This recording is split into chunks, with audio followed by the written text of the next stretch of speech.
அம்மா நான் காலேஜ் போயிட்டு வரேம்மா.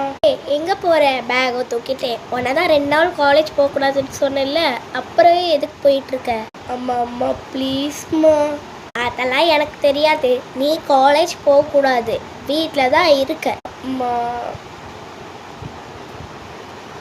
அம்மா ஒரு முடிவு எடுத்துட்டாங்க. இதுக்கப்புறம் முடிவு அவங்களே மாற்ற மாட்டாங்க. நம்ம காலேஜ் போக வேணாம். யாரும் கால் பண்ணுறாங்களே. அருணா. சரி பேசணும். ஹலோ ஹலோ, நான் தான் அருண் பேசுகிறேன். அப்புறம் என்ன காலேஜெல்லாம் போறியா? இல்லை, அம்மா என்னை காலேஜே போகக்கூடாதுன்னு சொல்லிட்டாங்க. ஏன் இப்படி சொல்லிட்டாங்க? தெரியாமல், வீட்டுக்கு தெரியாமல் நான் ஒரு ஹேண்ட்பேக் ஆர்டர் போட்டுட்டேன்.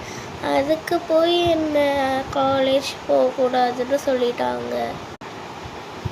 நீ ரொம்ப பாவம். ஆமாம், நம்ம ஃபோனில்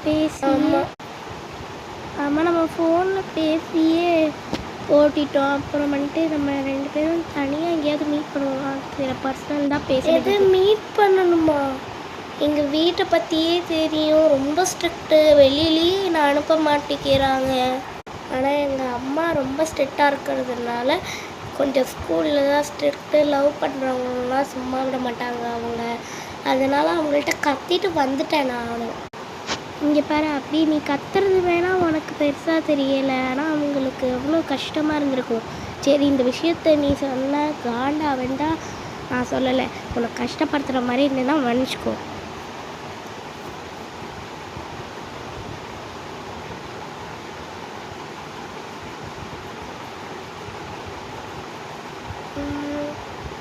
அதுக்குள்ளேயும் ஃபோனை வச்சுட்டாங்க. அருண் சொன்ன மாதிரி நம்ம மீட்டே பண்ண போயாருப்பா.